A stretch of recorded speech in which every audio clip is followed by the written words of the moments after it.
Comtoise Radio, l'actu dans les Vosges saunoises, Jean-Pierre Poinceau. Bonjour. Après Vesoul, Lure devient la deuxième ville de Haute-Saône où Uber Eats est disponible. 9 restaurants Luron proposent leur plan livraison via l'application avec un service couvrant un rayon de 7 km autour de Lure. Les restaurants partenaires voient l'arrivée d'Uber Eats comme un atout pour atteindre de nouveaux clients. Tous les types de restaurants sont concernés, de la fourchette Luron qui mise sur une cuisine haut de gamme au Pacha Kebab en passant par le Burger King. À Luxeuil-les-Bains, le restaurant Napolitana vient d'être fermé pour une durée indéterminée par la préfecture de la Haute-Saône. Les autorités ont constaté plusieurs manquements aux normes sanitaires en vigueur, que ce soit sur le nettoyage et la désinfection des locaux, sur la conservation des aliments et sur leur traçabilité.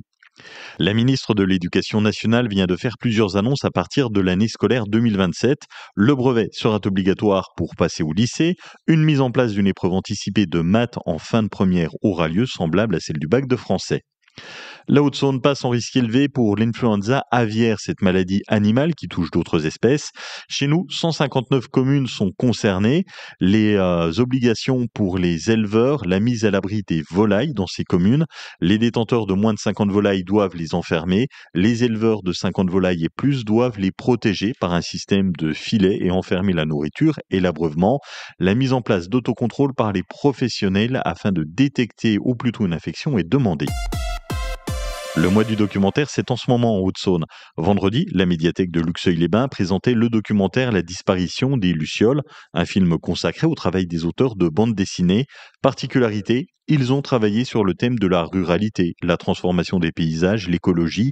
Laurent Segal, producteur du documentaire. Donc on a voulu à la fois incarner leur travail à l'écran, voir les choix de vie qu'ils ont pu faire, parce que bien souvent eux-mêmes vivent dans cet espace-là. Ils ont fait le choix de quitter la ville, ou parce qu'ils en sont originaires de cette ruralité. Du coup, ils la connaissent, ils la ressentent, ils la traduisent dans leurs œuvres. Et ça accompagne un mouvement qui est devenu quand même vraiment important dans la bande dessinée de ces dernières années, avec des romans graphiques d'auteurs comme Étienne Davodo, Pascal Rabaté, Gaëtan Nock, que vous retrouvez dans ce film. Et donc chacun, comme ça, développe une thématique propre qui va permettre de parler de la disparition des espèces, qui va permettre de donner une forme juridique à une montagne, à un fleuve, les Parlements de Loire, ce qu'a fait Davodo dans ce dernier album intitulé Loire. On propose un voyage dans les paysages de France avec ces grands auteurs qui nous parlent des mutations à l'œuvre dans les campagnes françaises aujourd'hui. Le mois du documentaire, c'est jusqu'au 29 novembre en Haute-Saône avec des séances au haut du thème à Champagné ou encore à Éprelles. Créer des cadeaux personnalisés en ligne pour Noël, c'est le thème des 3 ateliers qui se dérouleront à partir de mardi prochain à l'espace culturel Amalgame de Faverney. L'objectif, permettre de réaliser des objets personnalisés avant de les commander en ligne. Les inscriptions se font auprès de la conseillère numérique de Haute-Saône. Contact à retrouver sur le site de la mairie de Faverney. Le club de marche nordique de Conflans-sur-Lanterne vient de fêter ses 1 an d'existence. Il se compose de 45 membres. Alors la marche nordique n'est pas le premier sport auquel on pense quand on doit faire de l'activité physique. Pourtant, c'est un sport complet. Régis Pernaud, responsable et animateur du club de Conflans-sur-Lanterne. Donc on pratique la marche nordique qui permet de faire travailler 90% des muscles du corps, contrairement à la marche normale qui ne fait travailler que la partie basse du corps. On chemine dans un rayon de 30 km autour de Conflans, dans nos forêts, sur nos chemins, dans des endroits très agréables et très bucoliques, 3 fois par semaine. Et les apports sont nombreux. Un bienfait mental, c'est un bienfait physique puisqu'on fait des exercices de la marche, certes, mais on fait des exercices d'échauffement, on fait des exercices d'étirement, on fait du gainage musculaire, on fait de la musculation au cours d'une séance qui dure entre 1h30 et 2h30.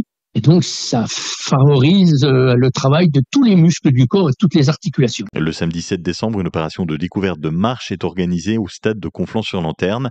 C'est de 10h à midi et le matériel sera fourni. Vous avez plus de détails sur le site de Marche Nordique, section Conflans-sur-Lanterne. En sport, en National 3 de handball, ça ne passe pas pour les Luron. Elles s'inclinent 21-27 à la maison contre l'AS Auxois. Si elles restent avant-dernière du classement, ça se resserre en bas de tableau. L'occasion pour elles de gravir quelques places au championnat, mais il faudra s'imposer rapidement.